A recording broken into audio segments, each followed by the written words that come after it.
podcast. I'm your host, DJ Angelfire, with my co-host Noah, aka 51st Citizen. And in the first hour, we're going to be interviewing Instagram artist RhubarCode. In the second hour, we will bring in fashion designer RowZ. We will also be having some questions from fellow clothing maker and beat maker Abnormal Area. With that said, let's start it off. And RhubarCode, would you like to tell us how you got started making art online and on Instagram? Hey, my name is RhubarCode, and you are experiencing the RhubarCode original experience, which is kind of built up from recently it's been digital images that seem to appear to me that I need to make, best described as glimpses into realms that are governed by these sort of chewy, autonomous characters.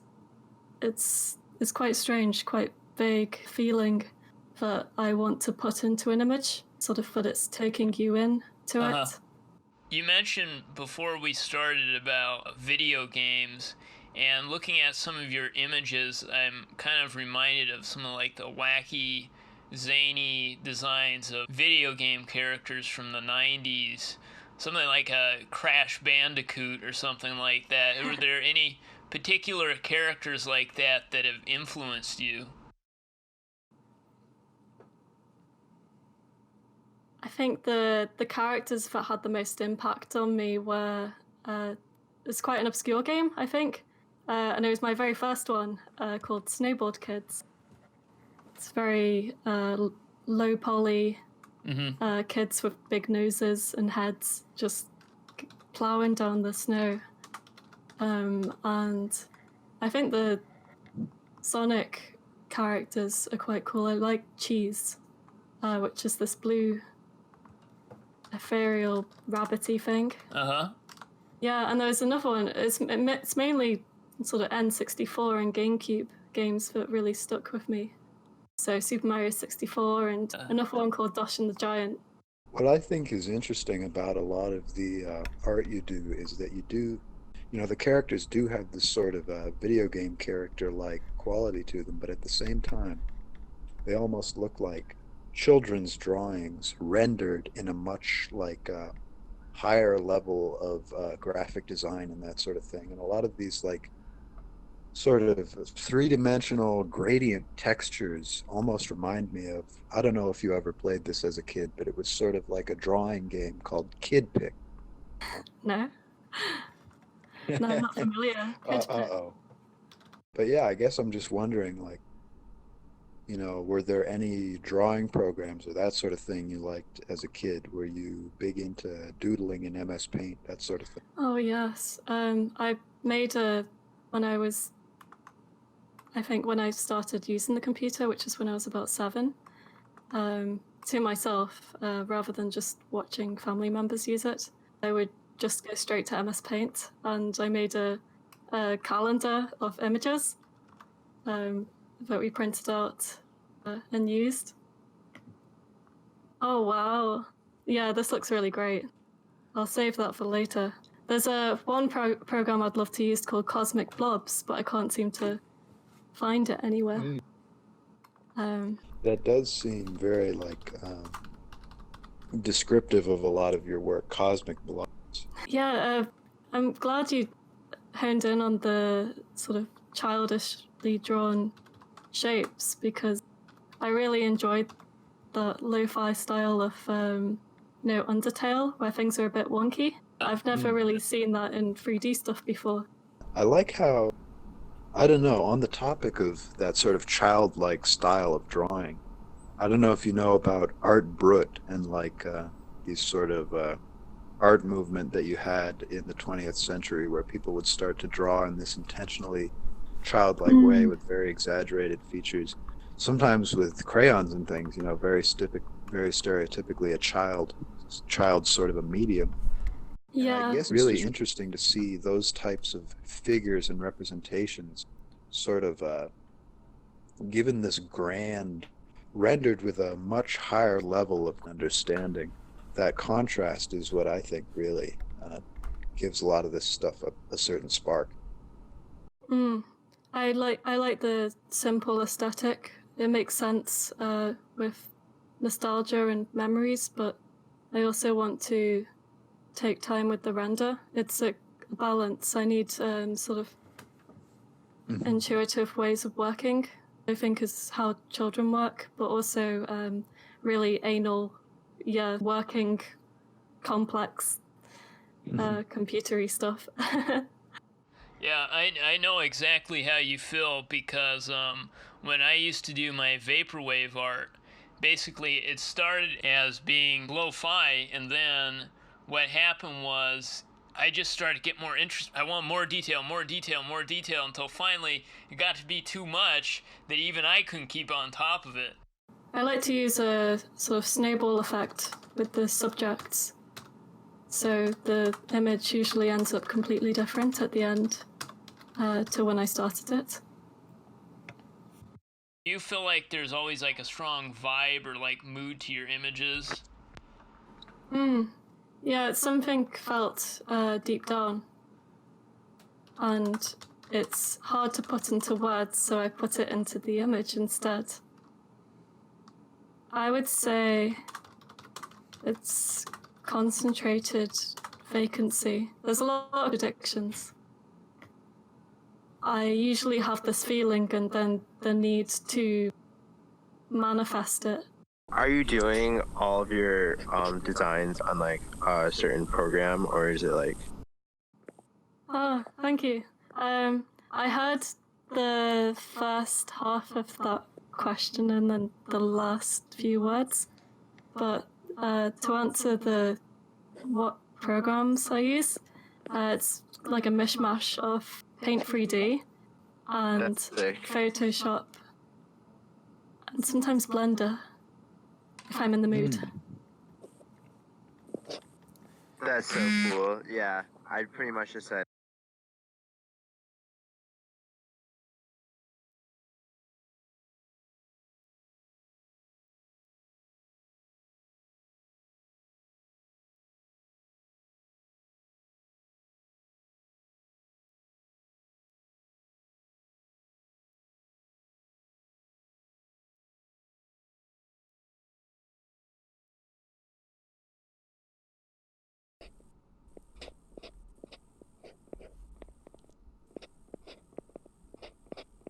Well, I guess what stands out to me is that Paint 3D is a program that I don't know. I think it's somewhat user friendly, but Blender, as far as I've been told by people who've used it, has a pretty steep learning curve. So that contrast I thought was kind of interesting. Yeah, I feel fairly proficient on Blender, but it's still quite inaccessible. Vertices, it just makes your brain a square. But Paint 3D is, yeah, I mean, you can paint in 3D, it works in real time. What led you to want to create in 3D as opposed to just like two-dimensional art? Because I see a lot of similar art like yours on Instagram, but it's usually not in 3D. Is there a particular reason you choose 3D as your medium? There's quite a few reasons, really. So, yeah, going back to the sort of ASMR type thing and calling back to video game aesthetic, I want to stay true to that. But I also think there's something just really strange. Again, the sort of lack of vocabulary for this impression it has on me. I think it's a kind of quasi-materiality, even. So it's a space inside of your head that it creates. I think it's the closest thing you can get to imagination and dreaming. Although maybe it's similar for my dreaming because I played this sort of stuff when I was young and it made that impression on me. Also, I used to be very fascinated with even the most simple 3D digital stuff, such as word art. Mm. We used to have posters of using word art in school, and Oh, word art is the goat. I would I just remember wonder at it. I thought it was amazing.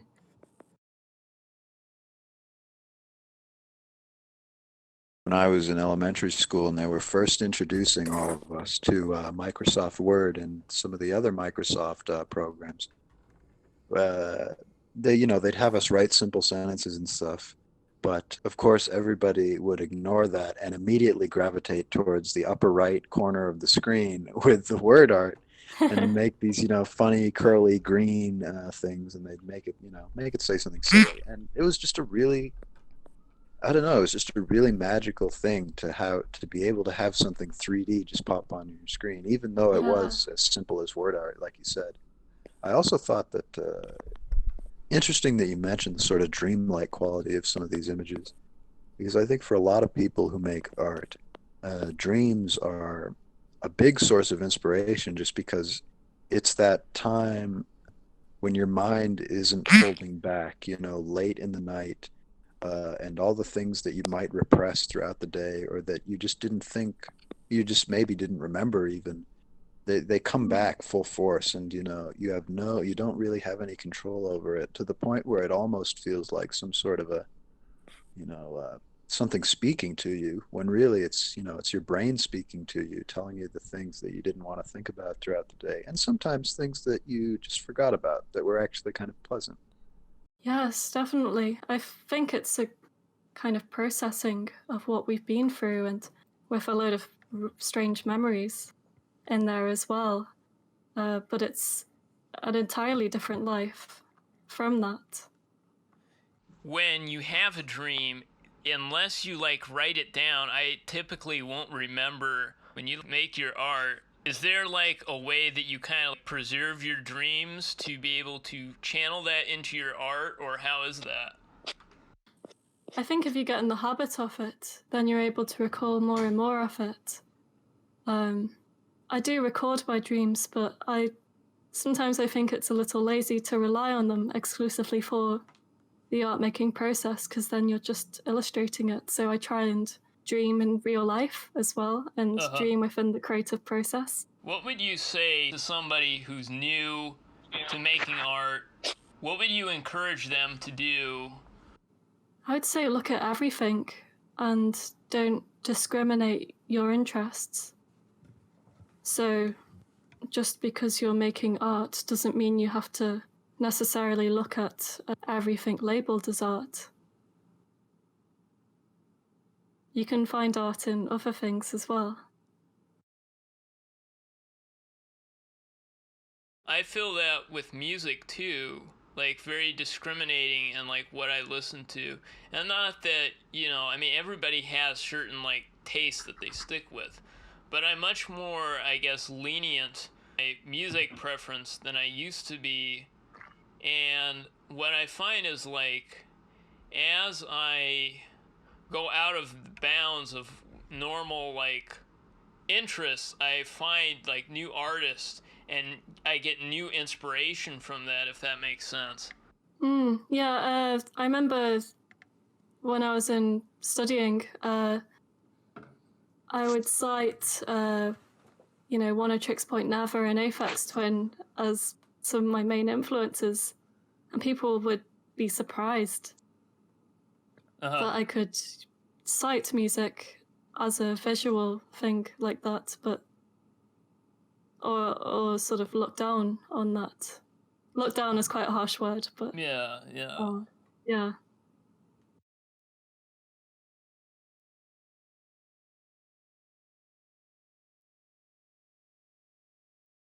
I think it's interesting that you mentioned Aphex Twin and One-O-Trix Point Never specifically, because a lot of that stuff, particularly like Garden of Delete by One-O-Trix Point Never, the sounds in a synesthetic way seem very much parallel to a lot of what you're doing visually, partially because it's so much about that like contrast between the digital medium and the like childlike expression, but also just, I don't know, on a very basic level, some of those sounds look like those shapes. I can't explain it.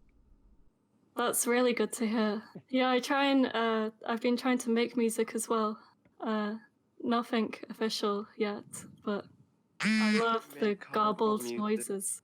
There's something quite organic about it as well. A lot of people I'll see on forums be like, how can I make this sound effect for my music? And what I've come to realize is that there are any number of ways that you can do it. The electronic medium, you can use sampling, you can use a synthesizer, and it just comes down to how much time you're willing to put in to make what you want to make out of it. Like, I've taken like a sample and then I distort it and put like a wah-wah pedal on it and do a bunch of crazy stuff. And by the time I'm finished, it doesn't sound at all like the sample. And I think that's just such a cool thing to be able to do that, I think only really comes through as long as you keep pursuing it. And the same is true for art. Your vision becomes clearer the longer you do it. And you start to hone in on like certain, maybe not tropes, but just certain visual elements that really speak to who you are. Yeah, you can start with absolute shite, but it can progress into something beautiful, really. Or it could be the other way around. You could start with something beautiful and it could turn shite, but it becomes its own thing. That's really, Burial does that. It's always like you don't know what it is at first. You're just like grinding at the stone for like an hour, then 2 hours go by and it gets clearer and clearer, and then all of a sudden you have a song out of nowhere and you're just like, oh. And sometimes after that initial period of refining it and getting it to be pretty good, you think, okay, I got to give it just a little bit more, and then you spend so much time doing that you refine it too far, and then it's bad again, and you have to decide whether to retrace your steps or to keep refining until you gain back what you've lost. Exactly. Treacherous. Yeah, it's like, I think you probably had the experience too as like a kid when you used to draw with pencils and marker, and there was no like delete or undo button. So, like I'd be working on a face and I'm thinking, yeah, this is pretty good. And then like I draw the eye and like it's wrong. And I'm like, I want to go back and fix that. And then like I try so hard to fix that it actually looks worse than had I just left it alone. That's horrible. Yeah, I'm quite habituated to Control-Z as well. I remember, this may be a bit of a tangent, but when I was small, I wanted to make a wizard hat. I don't think I had paint at that point, but I got a crayon and put it underneath a lamp until it started melting, and there was smoke coming off it, and long story short, I almost set the house on fire, but my mum came in and stopped it. Well, that's good. Yeah, I think we all do like weird stuff like that as a kid. I remember we got this lamp and it had like a figurine, and then there was this like light bulb, and for whatever reason, I don't know if it was just like an old light bulb, but it like burned real hot, especially as a kid. Like you don't want to touch that, but of course I would like take small items or whatever just to see it like burn or melt. I used to have a lava lamp as well, which disappeared one day, and it was because my dad found me sort of asleep with it. All the lava had poured out because I was cuddling the lava lamp. Oh no. Always sad but cute when something like that happens. I don't know how to even explain that. It's I don't know. It's tragic. It hits me harder than it should. I don't know. I think we've all had experiences as children where we just loved something so much, usually some object, that we accidentally ruin it. We want to take it everywhere, and we accidentally like spill something on it or drop it or whatever. And it's really such a, to a kid who hasn't had many other experiences, it's such a like cosmic tragedy. It hits hard. So as a kid, was it apparent from an early age that you were really into drawing, or was there something that like was a real creative medium? Or Since I could remember, really. So the earliest drawings I remember doing were it was like tornadoes with made up numbers, strings of letters, and spiders and flowers.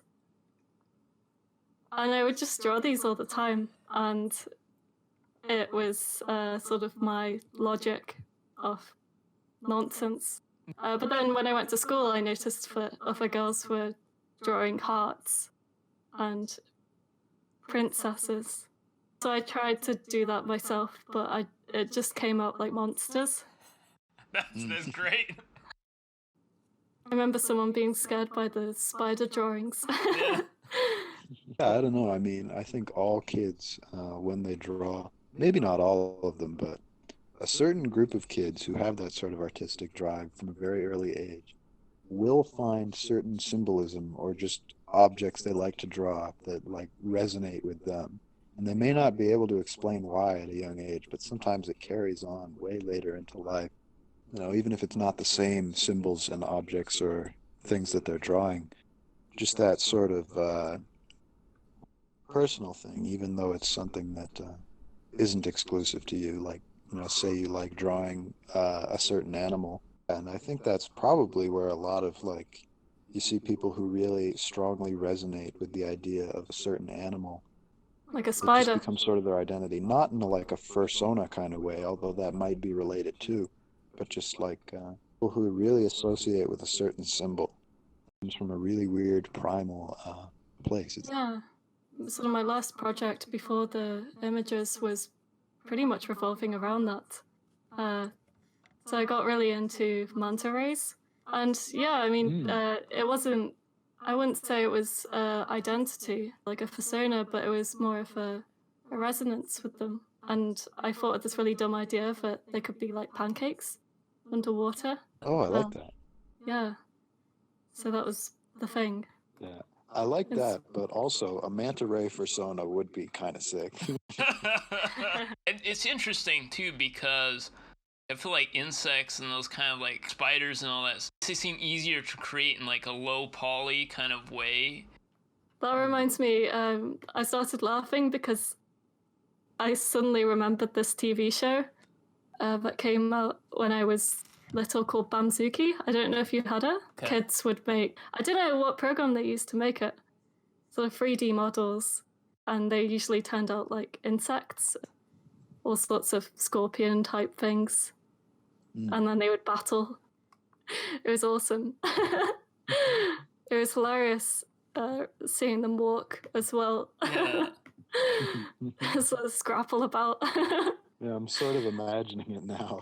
I saw in your profile you are part of this New Bridge project, which is a artist studio exhibition space in the UK, and I was wondering if you could kind of talk about how you got involved with that.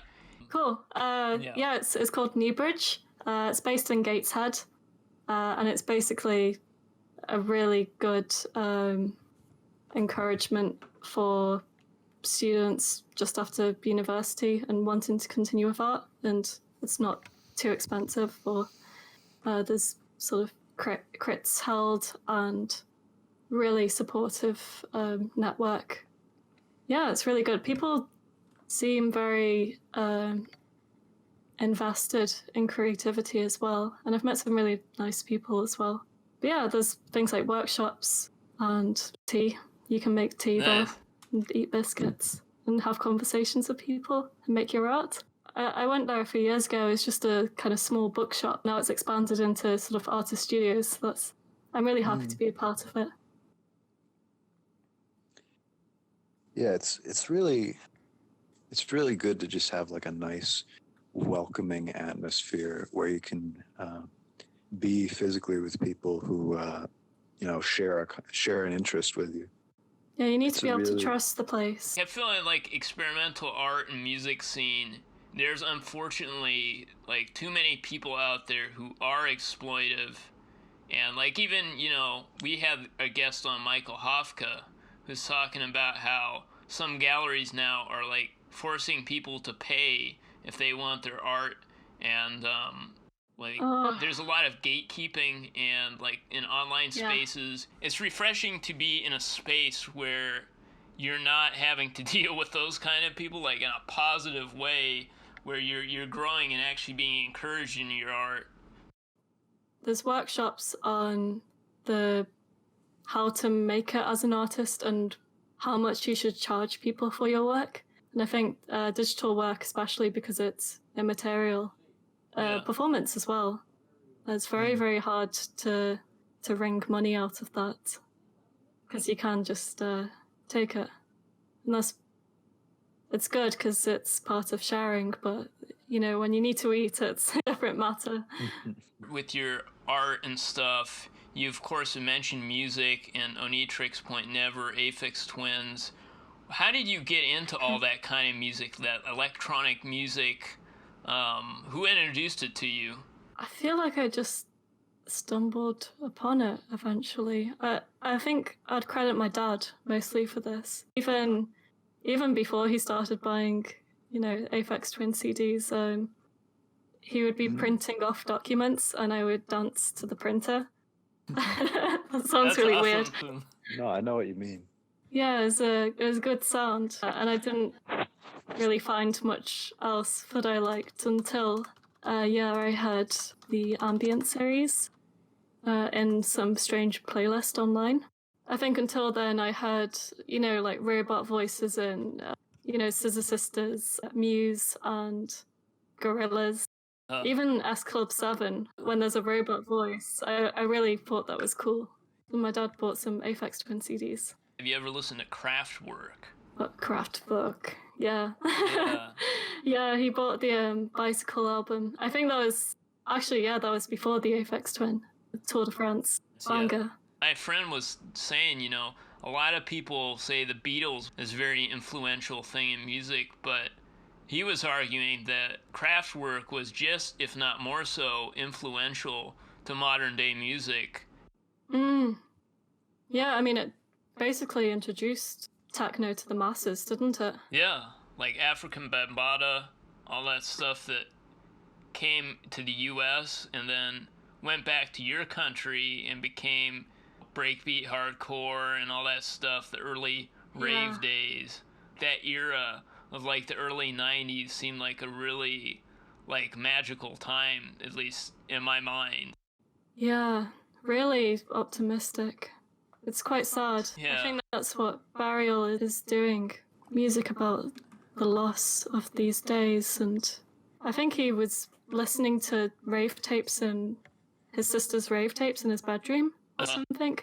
And that's what inspired it, because he's just on his own. With your music ventures, what kind of music are you looking to create? Kind of music similar to that Aphex Twins kind of style ambient stuff, or what's your approach? I'm trying not to think about a genre too much at the moment. That's good. Usually make sounds that I find appealing and see where it goes. Yeah. It's very tempting to use, sort of rave style beats, though, drum and bass type stuff. And maybe one day I will. Crystal Castles type beats. I guess I'm not as familiar with them. They're like, what kind of like Witch House or? Yeah, like early Witch House, EDM, rave type. I don't know. It's kind of hard to put them in a box. They're very interesting. Yeah, I was into them quite a few years ago. Yeah, they're really good though. Like, it's definitely a good road to go down for sure. Yeah, I'm more a fan of that like first album. Yeah. With Ben the Girl. Yeah, that was like the rawest. I feel like. Yeah. Yeah. Yeah, using Game Boy noises.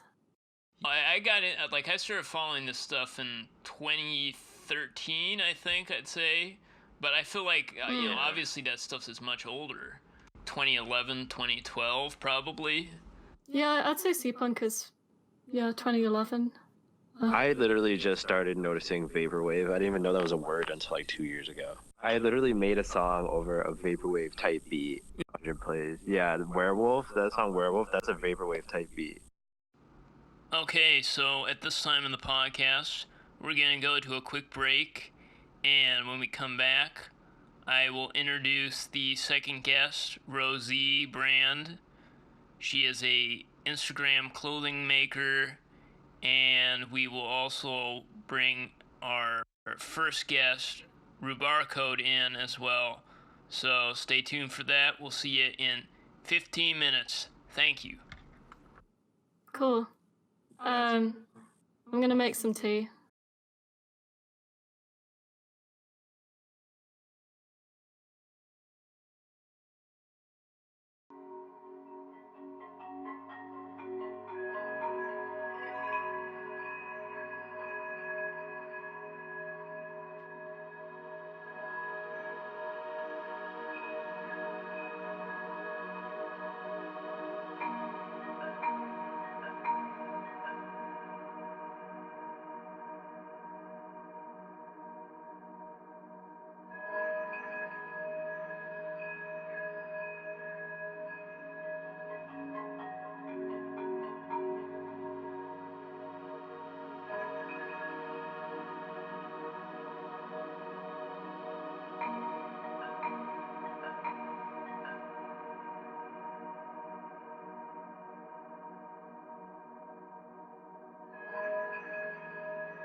Welcome back to the World Movers podcast.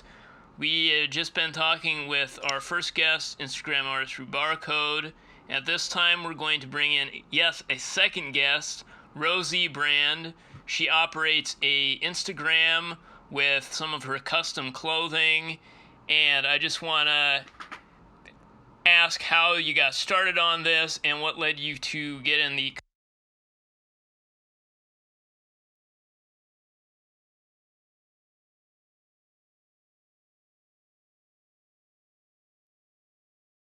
Here's how we're gonna start it off. I wanted to be a model, but I couldn't get in the fashion industry that easily. So I was like, what else do I love just as much? I love clothing, and I was like, you know what? This is probably the thing for me. And I just practiced, and I mean, I feel like you have to have a passion for it. Like, you can't just say, I'm gonna get into custom clothing business, because you still suck. But you gotta have a thing for it. Well, I guess my first question that pops right into my mind is, when you're doing custom clothing independently, how exactly do you get into that sort of thing, and then how do you make the clothes? Because I don't know, I feel like it's probably not the easiest thing to start pumping out high quality clothing. It's not at all. I don't even know where to begin. Like, I literally just had a dream of putting out clothing and it doing well, and that being my life. And I really just, throughout like over 2 years, just learned how to sew clothing better every day. Like, when I first started off, I was in my mother's basement, like, just every day trying to better my skills. At a certain point, I just got to where I am. I have a long way to go, but That's kind of impressive, because a lot of the the clothing that you do, and a lot of the influences that it seems to take, it seems really difficult to imagine it being made by just one person a period of time. It feels like something that somehow has to be the level of I don't know, it just looks like something that you would need the aid of like factory machinery, that sort of thing. That's the thing. When I started off, I was like, I want my clothes to be distinct to where I'm going to stand out even when I'm just starting, because it's like, I just want it to be, if I see other clothing lines, I do the opposite thing from them. So I'm like, what's going to make me stand out as not just a regular clothing line and, shows my vision? Okay, so what happened was I tried to work with manufacturers, like I tried to call them up, but the designs that I wanted were way too pricey. So I was like, oh my God, I have to learn how to sew. Finally, after I learned how to sew, that's how I got to this point. It was not, the clothes were not as pretty as they are now, It's time. So one thing I notice immediately with your clothes is lots of bright colors, iridescent colors. I'm curious, subconsciously or consciously, was the band TLC a influence for you? Oh my gosh. So many people say that, like, every time I post something, and I really was not even looking at them. I just naturally have the same aesthetic as them. So it kind of gets a little bit irritable at times, but then I'm just like, you are similar to them, so just let that be. Like, I did intentionally do that. It's important to know, obviously, like, your style is different, but it's refreshing to see this kind of style again. And what I feel, and maybe you do too, a lot of fashion tends to focus now on very drab colors, and it's nice to see like the inverse of that. Right. That's literally what I try to base my brand on. And sometimes I almost get lost in, like, gain more people by doing less exciting colors. But I'm like, then what's going to make me different? So I just naturally like bright colors, and if you like them, then you'll like my brand. But I'm really into these clothes. I wish there was more of these everywhere, and I would wear all these clothes. Well, you said it kind of comes from your mind, but would you say there's any influences at all? I mean, I like baggy clothing, and yes, I have seen pictures of TLC, but I guess we can say that it was subconsciously put in my mind. Yeah. Like I maybe that's one of the things that, because like I still feel like most of it's me, but of course I've seen other pictures of fashion, that might have helped me to where I got to. I thought it was very sci-fi. Yes. Well. I wanted it to be futuristic because I feel like a lot of fashion, there's a lot of good fashion designers out here, but I really like people who try to progress clothing rather than, we're going to release the same suit that you've seen for years, but maybe in a different color, maybe a different tone, we've seen all of that. Like, I just like seeing something different. And, I've understood that I'm not supposed to judge, like, when people release the same thing, because there are people who are still going to want that. Yeah. But at the same time, it just feels stagnant. Yeah. And if you're going to put, all the time and effort into learning how to, just as an individual person, make all these things that generally would require a lot more resources and, a lot more hands on deck to take up that sort of, once you start to develop that skill, I'd imagine it would almost feel like a waste to use that incredible skill for just like suits, That's exactly how I feel. I'm like, how, after all these years, that's what you want to do, what we've grown up seeing. Like, I don't, really get it, but it's not for me to get, I guess, My thing is, like, with plaid, I'm not a huge fan of, like, plaid shirts. And, like all the men's, like, fashion online communities are like, oh, you gotta have your classic plaid shirt. And it's like, it's just so... It's just, I don't... generic is the right word. It's too classic. Yeah.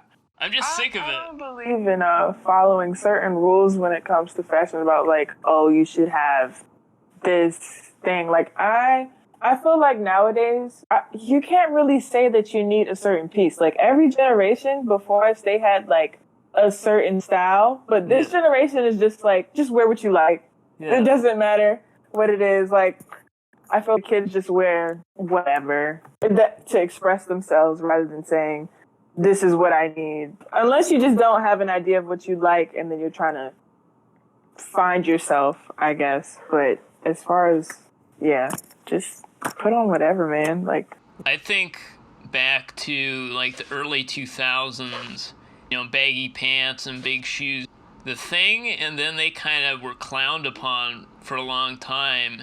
And now it's coming back into fashion. And it feels like... I don't know how old you are. I was born in 96, so just at, like, the tail end of a lot of this stuff. And it's now we're kind of dressing in a different way, and that's what I like, is it's a different interpretation of that silhouette. But I do remember for the inspiration for the baggy pants specifically, I had seen these, I forgot the name of them right now, but they were these baggy jeans with pockets and they had the straps. And I was like, how do I recreate this to make this mine? Like, if you just look at my pants, but as in a jean way, it's literally how I did it. It reminds me a lot of manga and anime type stuff, especially, there's the obvious ones like Evangelion, the suits they wear. But also, it reminds me a lot of, I'll post some photos. A manga artist called Taiyo Matsumoto, and just the way you use, maybe it's the textures, or it's very defined. Sort of the layers you use, and it's almost lava-like, I think. Also, some of the characters will wear just anything, I love clocks. these. Yeah. These are cool. When talking about like anime and stuff like that, were there like certain cartoons you remember watching as a kid you really like the design stood out to you? Or okay, so the most cartoons, I didn't get into anime until I got older, and I don't understand the stereotype now that I'm older about it being like nerdy, because I'm like, you're just reading. So I started watching Bleach and what is it, Attack on Titan, and then Samurai Champloo, things like that. Bleach, I love the outfits in Bleach. Recent, but in my childhood, it was just like the regular things, SpongeBob and stuff. I didn't get to anime until I was older. Maybe because of the stereotype. I don't know. you never watched Codename Kids Next Door?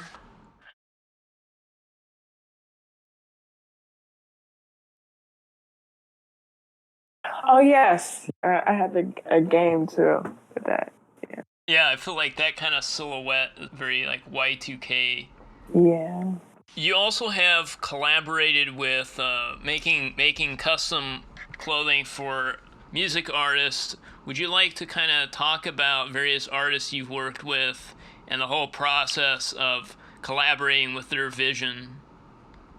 My stuff. I don't reach out to artists because it's like, I don't know. I just know people will take advantage if I reached out to them. So I kind of rather they reach out to me just for this type of clothes I make. Like if it was something more simple, I don't think I would mind reaching out. But I put a lot of effort into them. So it's just like, I don't want to just hand them out.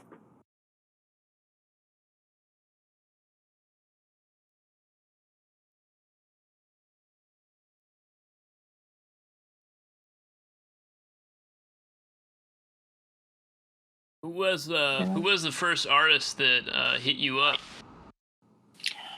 I think it was Bally. Yeah, she hit me up way early for Rolling Loud. It's on my Instagram, the date. But yeah, she hit me up and she was really nice.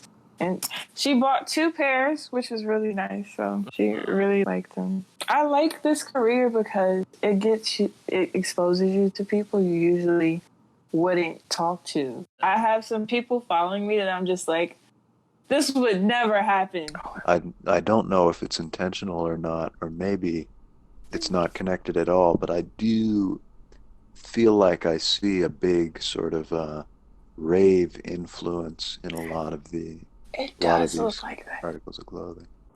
It looks like that. I'm telling you guys, sometimes I just end up in a certain aesthetic that I didn't necessarily choose. I'm just making clothes, and then people kind of assign me a group, and I'm like, I didn't mean to be with them. I was just making what's in my head. But yeah, it does look like that because people hit me up when they want to go to an event, like a concert or rave or something. So I'm just like, okay, cool. Yeah, I mean, I just didn't know if it was intentional and that was something you had as an influence, or if it was just sort of a coincidence. It's literally my whole brain has kind of been. I kind of don't want to stick to a certain aesthetic, but like I said, I've just been there. So we'll see what happens in the future. Since some of the materials you're working with, like vinyl, as far as I know, are not very commonly used in fashion and that sort of thing. And even for the materials that are more commonly used, I was wondering just, where do you get your materials? How do you get your materials? And how did you start to get good with using your materials? Trial and error, and I definitely just use a regular fabric store, Joann's. I see the fabrics that everyone uses, so I'm like, what haven't they used? I went to fleece and vinyl. I was just like, no one has touched these, so let me come up with something. I don't know, what yet, but something. So, like, learning how to work with these materials was definitely trial and error. I surely didn't know what I was doing in the first place, because you have to learn stretch and materials and just different things. Being self-taught and that sort of thing in an area that people have sort of done before, that's one thing. Like, there's some like sort of standard guidelines for how to, sew the kinds of materials that are regularly sewn, but like you kind of have to be a trailblazer for some of these to use these unique materials because I'm sure there's not like a WikiHow article on how to make vinyl pants. Exactly. Literally, I had to figure all these things out, and sometimes I look back and I'm like, I don't even know why I even picked this up to do this. Like, because at first there's different, like, I don't know, there's the thickness of vinyl. Like, there's different. Some of them aren't as bendable or stretch, as the one I used. So it was a lot of trial and error. Oh my gosh. Like certain, like I remember this one time I tried to make the vinyl pants that people like right now. And it wasn't with the right type of vinyl. And it just was so hard to move. Like I literally, when you start a clothing business, it is a lot of money wasted in the beginning. Not wasted, it's an investment, but you're definitely going to have to spend some to figure out what you even like or what works. So, yeah, there's a lot of trial and error. Yeah, the last thing you want to do is get through with all the technical aspects of making a pair of pants or like a jacket or something, and then you go to try it on and it's like cardboard. Yes, that's literally how it was at first, and nobody knows. It was just a terrible experience for me because, you put all that effort into making it, and it's just like, this is not going to work. People are not going to like this. So. What do you do with, like, the discarded pieces? I either try to make something else out of it or just... I used to be a fabric hoarder to learn how to let things go. So I do, I just throw them away sometimes if they're like completely like no one's going to ever use this, or I figure out another way to make something out of it. Yeah. But a lot of the things I make, sometimes they just don't get put out. Like, it's just experimentation for me, just because that's just a part of being a creative anyway. One thing I noticed in some of your recent pants, you have like superheroes in the pants design. Was there a reason that you chose superheroes or comic book characters, or?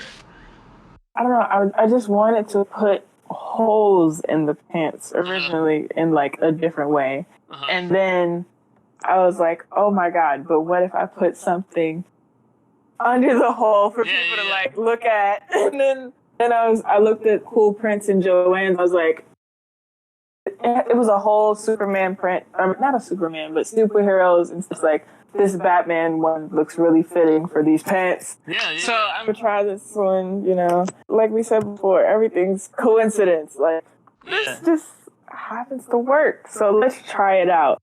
Some of like these garments, they almost have textured look or like almost like an insulated look, Yeah, I kind of with the insulation thing, I kind of feel like I make clothes for the fall and winter on accident because I just like seeing a lot of work in a piece, and that's usually something that's for the fall and winter. I was wondering, do you start all your clothes from scratch, or is it like a combo with stuff? I start all my clothes from scratch because I have to buy the material from Joann's and make something up. I try to draw out my design, and then I never stick to what I draw because I just see something better when I'm making it. Yeah. And sometimes even my designs were just because things didn't work out my way. So, for example, a while ago, I wanted to release highlighter hoodies. And then to my demise, I waited too long. So then every brand released highlighter hoodies. And I was like, oh my gosh, how did this happen? I thought I was different. For the longest time, I was just like, what am I going to do with these highlighter hoodies? Like, I'm not going to sell them because everyone's selling them. So I was like, let me make some pants. So if you go on my profile, there's like the highlighter pants in the top. I made those out of the hoodies because I was like, I can't be like anyone else. So here's highlighter, but in a different way. So Yeah, I'd imagine, I mean, just how frustrating that must be to know that you had the idea first, but they just, pure yes. luck. So this is the thing. When you have an idea, you need to. I've learned this now, but earlier I didn't know. I mean, I did know, but sometimes when you first start off things, you're procrastinating and you're not taking it as seriously. But now I get when you have an idea, you need to work on it immediately because now it's put into the universe. And if you don't work on it, somebody else might receive that same idea, and it's just over. Like. I felt so unoriginal at that point. You talked a little bit about when things don't work out. What do you do? I don't accept failure, so it's just like, okay, this design didn't go as you. How about we make it into something that's like way better? Because I feel like a lot of the times when things don't work out, that means you just need to try in a different way, and it's probably better in the end anyway. So literally everything's just going with the flow. I mean this is a positive term. I'd say the fashion style is like mutant. You know how artists, they'll paint an abstract painting, just go with the whatever. Yeah, I'll start off with something and just literally like the sweaters I made recently, those were just from literally like if you can envision it as a painter with a paintbrush with the curves and things like, let's do something that'll show, I don't know, life or make me feel like I did something. On the music side of things, is there certain artists that you are a fan of that have influenced you in some way? Maybe not your art, but just in general, or artists you really look up to? I listen to a lot of artists, but my favorite one this is the artist who I always go back to no matter what happens in my life. Like, I love finding new artists, but this guy is just literally so innovative to me. Tyler, the Creator. I remember this guy telling me about it, like in about him in high school. And I was just, I don't think I was really into it first. And then later on, like somehow when I talk to people, I'll just be like, okay, cool. But then later on, I'm like, this person was really on to something. Later on, I listened to Tyler. I think that's when Wolf was out, I think. I don't know. I listened to all his old stuff too. But yeah, now I'm just like, this guy is crazy. When he first started out, some of his videos would actually scare me. I think it was I hate you, whatever. Oh, that's my favorite video. Yeah, it scared me at first because that's such a good video. It is. It really is. But at first I was just like, why would he do that? Like, just with the head mask or whatever thing on. And then later on, I was just like, this is brilliant. Like, It really is, yeah. I think any art that, like, makes you think about it is, like, even if you don't like it, it at least left some type of what happened. For sure, it fulfilled its purpose. Yeah, another thing I think is cool about Tyler, the Creator's discography. I'm not going to be the armchair critic who sits here and be like, yeah, his first albums were bad, but his last albums were good, or whatever, But like, you can clearly see he grew so much, and I won't say as an artist because that implies that he was a bad artist before, and he's been great the whole time, but he's definitely grown so much as a person, and you can hear it so much. And that's definitely noticeable. And one thing I've noticed with your work, RowZ, and also RhubarCode's work, is a heavy emphasis on very bright, cartoonish colors that are very different from more naturalistic colors we see in a lot of fashion today, browns, greens, and other drab colors. I was wondering if you'd like to expound upon why you think that is. Right. Well, people definitely stick to seasonal colors. So that's where I also stop thinking about where people are always like, greens and oranges for fall, or I don't know, I just pick whatever colors that I feel like at that moment. Mm-hmm. How about you, Rhubar? Yeah, same. I've got sort of a mixture of few colours in my wardrobe to bright neon rainbow. I usually just wear what I feel like wearing, but when I listen to music and Aphex Twin, Igloo Ghost as well especially, it's very juicy colours, neon, that I have a tendency to just go to. I think we work in quite a similar way. As artists, we have this kind of struggle between our vision, like what we want, and then like what our followers, clients want in the case of like fashion. I don't know if either of you have had this experience, but I know in previous interviews we've had with artists who will say like they change their style and then like their followers will be like, oh no, you shouldn't have done that, you should go back and do this old style, you were better back then, why did you change? Some people just fear change. Yeah, that's definitely a thing, because some people, even going back to the music thing before, some people didn't like that transition from Cherry Bomb to Flower Boy. I remember that. Now like it's not as, I guess, grungy or something anymore. But that's the thing, trying to create that medium to where you please the client and still make yourself happy. But I don't know, sometimes if I worried about pleasing people too much, then I feel like you lose some of your art or who you are.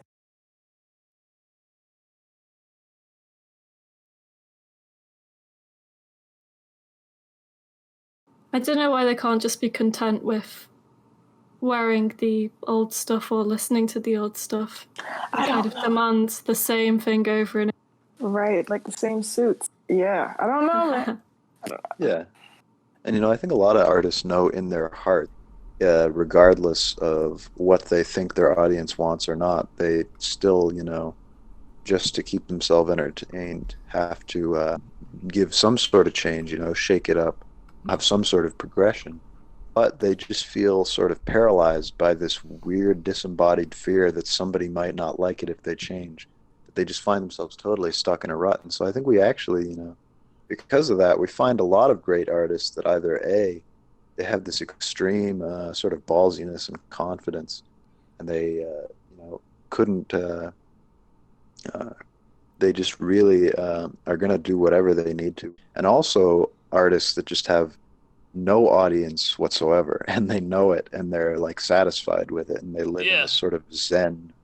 That's literally one of the greatest things you can do to me. Like, I obviously in this capitalist society, I need money, so I like to I have to sell my work. But if I was just okay and could just make my clothes every day, I don't know if I would really be as public as I am right now. Like, I don't really make it for the fame or the attention it gets. I rather make pieces, because people always have their opinions sometimes, and for the most part, I'm strong as a person.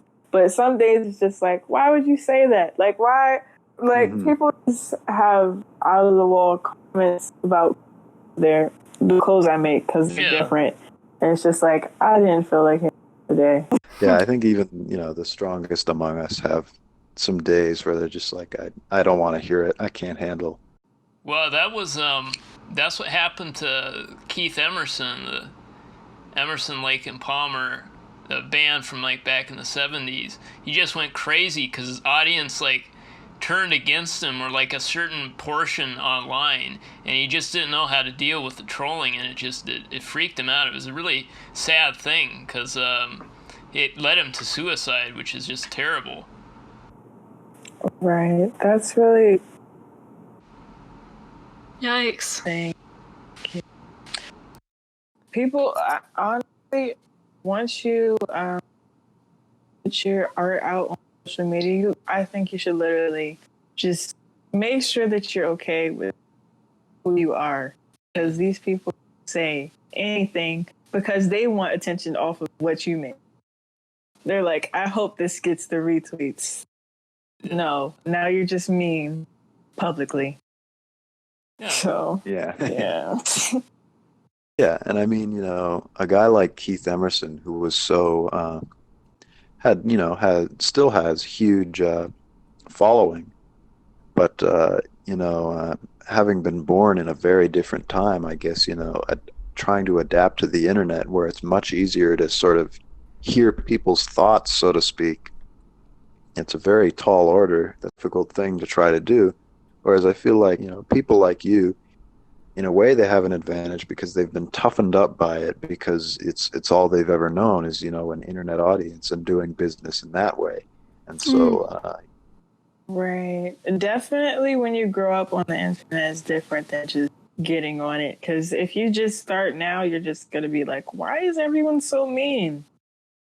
To take it back a little bit in fashion influence, and I've shared this before on another podcast, there's a site I found called NoRules.com, and they made like fashion shirts, graphic tees for like kids, and the whole skaters kind of look.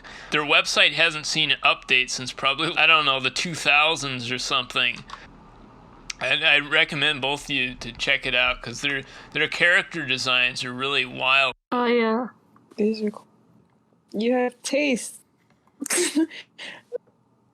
Yeah, like you were saying, the motif of like big shoes and larger pants with larger bottoms.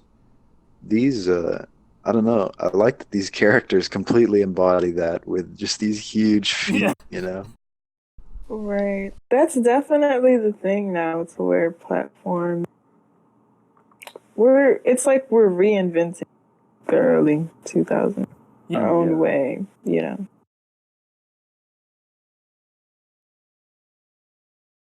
That's part of what I like about it too, is like a lot of 80s revivalism just feels so uninspired because it's like just literally rehashing stuff from the 80s without in any way building on it.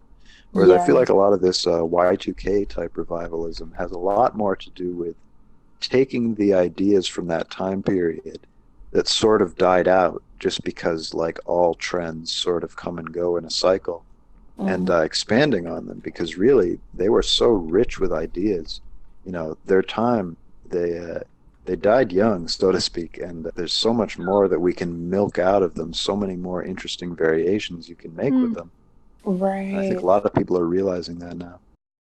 That's exactly how like, just looking back, like, okay, I'm not going to say fashion is trash now, but, it definitely was very impactful back in the day. And I don't know what transition happened, but it's like people don't try as much, or I don't know. It just seemed like the shoots were more glamorized, and it was a scene. Like, it wasn't just a picture. It was like had a feeling when you saw it. Yeah, and I also feel in the 2000s there was this toyetic vibe to a lot of the fashions. You'd see shoes that were like purple or some other wild color. And I think your art, as well as RhubarCode's art, definitely reflects that toyetic, playful mood of the 2000s. Oh, yeah. I definitely see what you mean.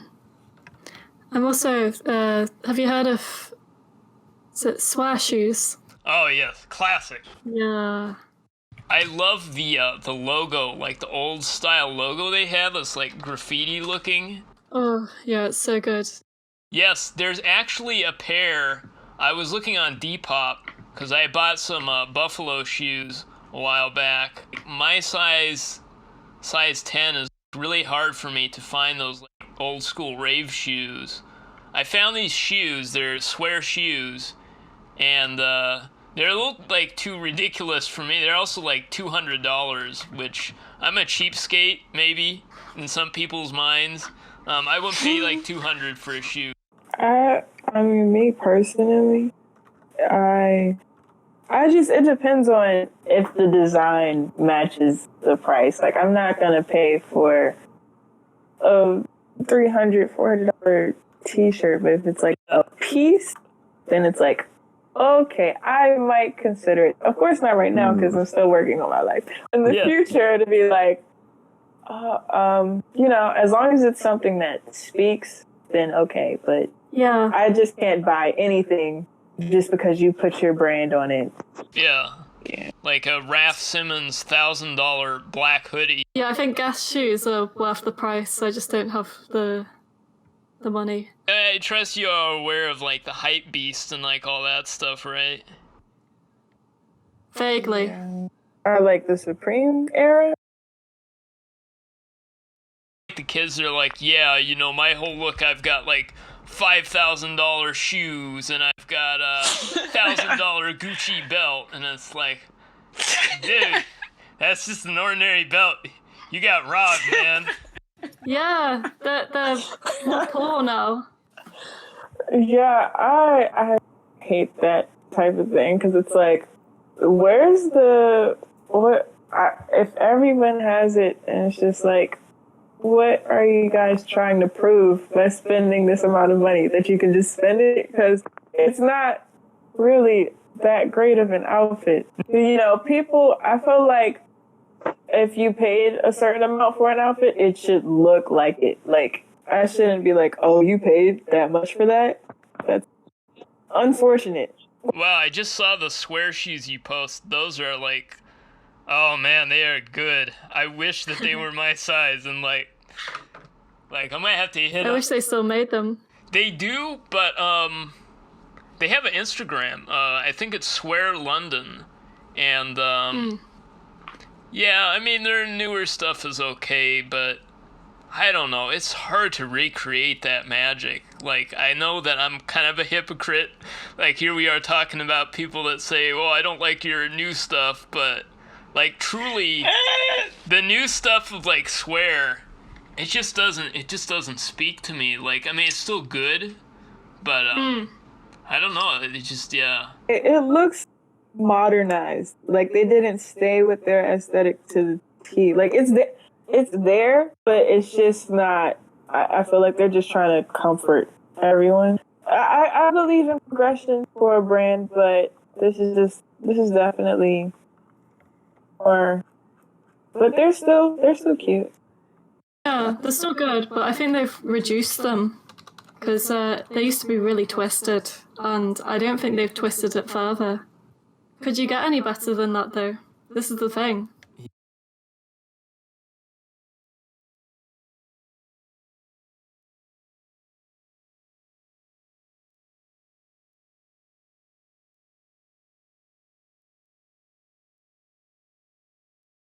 You know, like, I don't know how to explain it, but I feel like I don't know if they gave up or what, but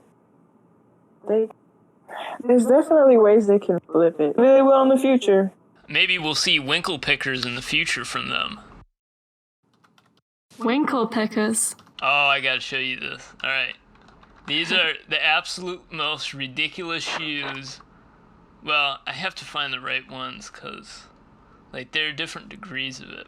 Alright, so, let me walk into the club like this, and let's, rate my fit. Rate my fit, guys. I don't know what I was expecting, but it was not this. Like, you need a few inches just for everybody, like, a few feet, for everybody to walk around you because of how ridiculous those are. Bro, it's like a narwhal's tusks or something.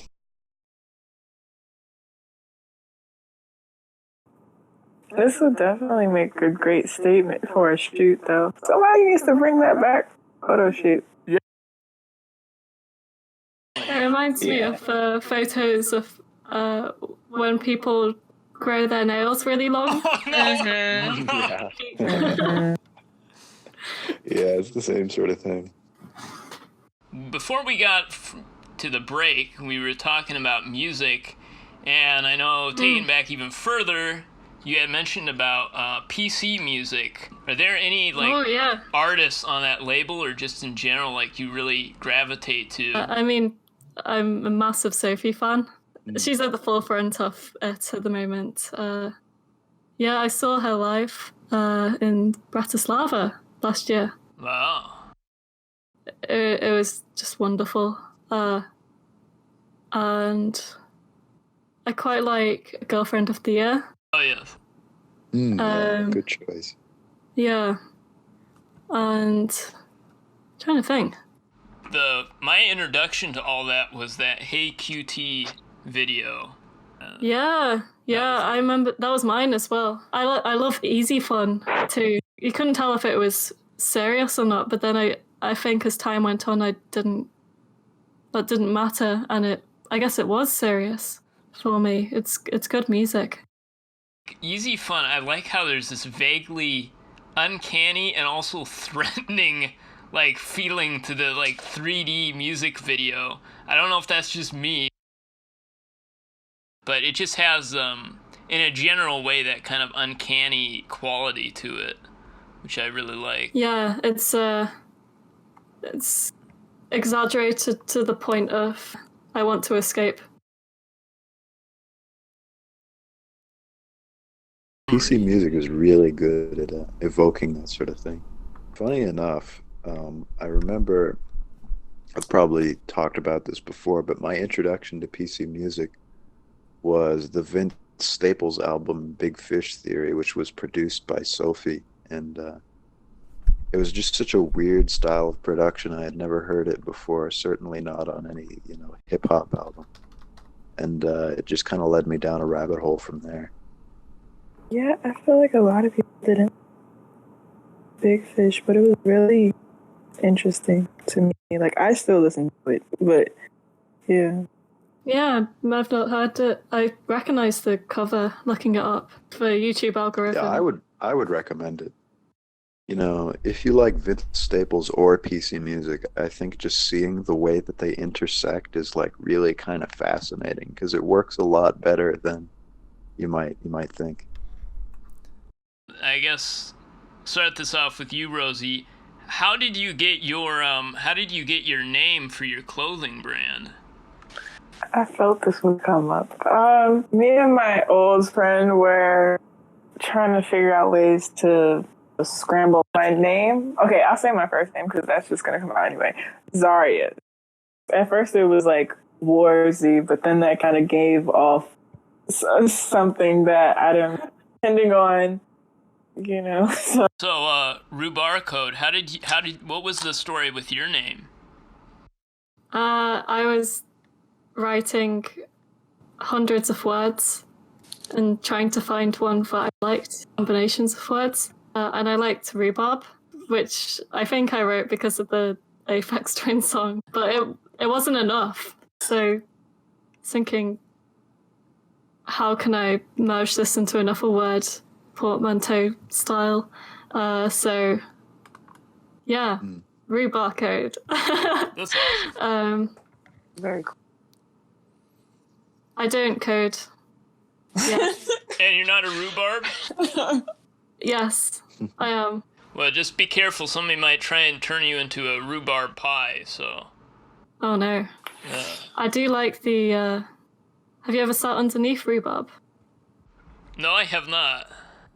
It's got giant leaves, so it's a very strange experience. It's interesting because I might be about to speak on something I don't know enough about, but my understanding is, rhubarb.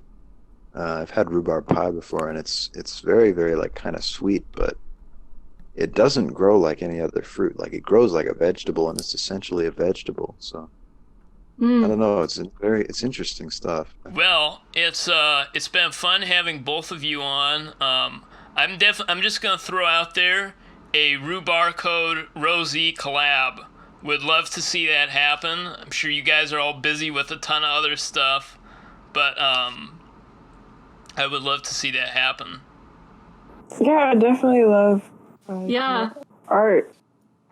I think we work in a similar way, so it'd be interesting to see if anything comes out of that. But yeah, it's been an absolute pleasure to be on this podcast and meeting Rosie. Same. Both of you, I don't know who wants to go first, but any shout outs you would like to give to other people you follow or yourself or anything like that? Shout out to my mum. That's literally It's a good one. shout out to my dad for like pushing my career. So.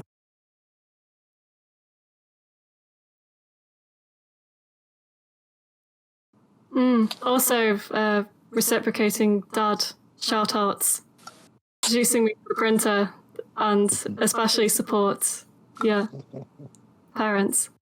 I'd say I'd like to give a shout out to Selfo. He's Argentinian designer, and it's spelled with a 5 instead of an S.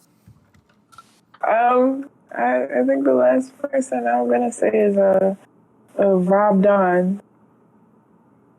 He makes cool clothing, and he's about to release some really cool ski masks that he crocheted. So Rob Don, Rob, literally how it's spelled, ROBDONNN. So if anyone ever wants to look that up. But yeah, that's it. I'll give one more shout out to Cameron.Jarvie. I gave him leopard print hair. That's all you need to know. Nice. If anyone wants to follow, my brand is RowZ brand at ROW .Z .brand. Yeah, self-titled. And also Twitter is RhubarCode. So watch out. All right, Twitter. I forgot. It's different. It's row_Z_ brand. You know, Instagram has dots. Twitter has. Okay, that's all. Awesome. Thank you, ladies, for coming on and chatting about your brand. I really enjoyed it. All right, so that will do it for this episode of the World Movers Podcast. We look forward to seeing you on the next installment. Thank you.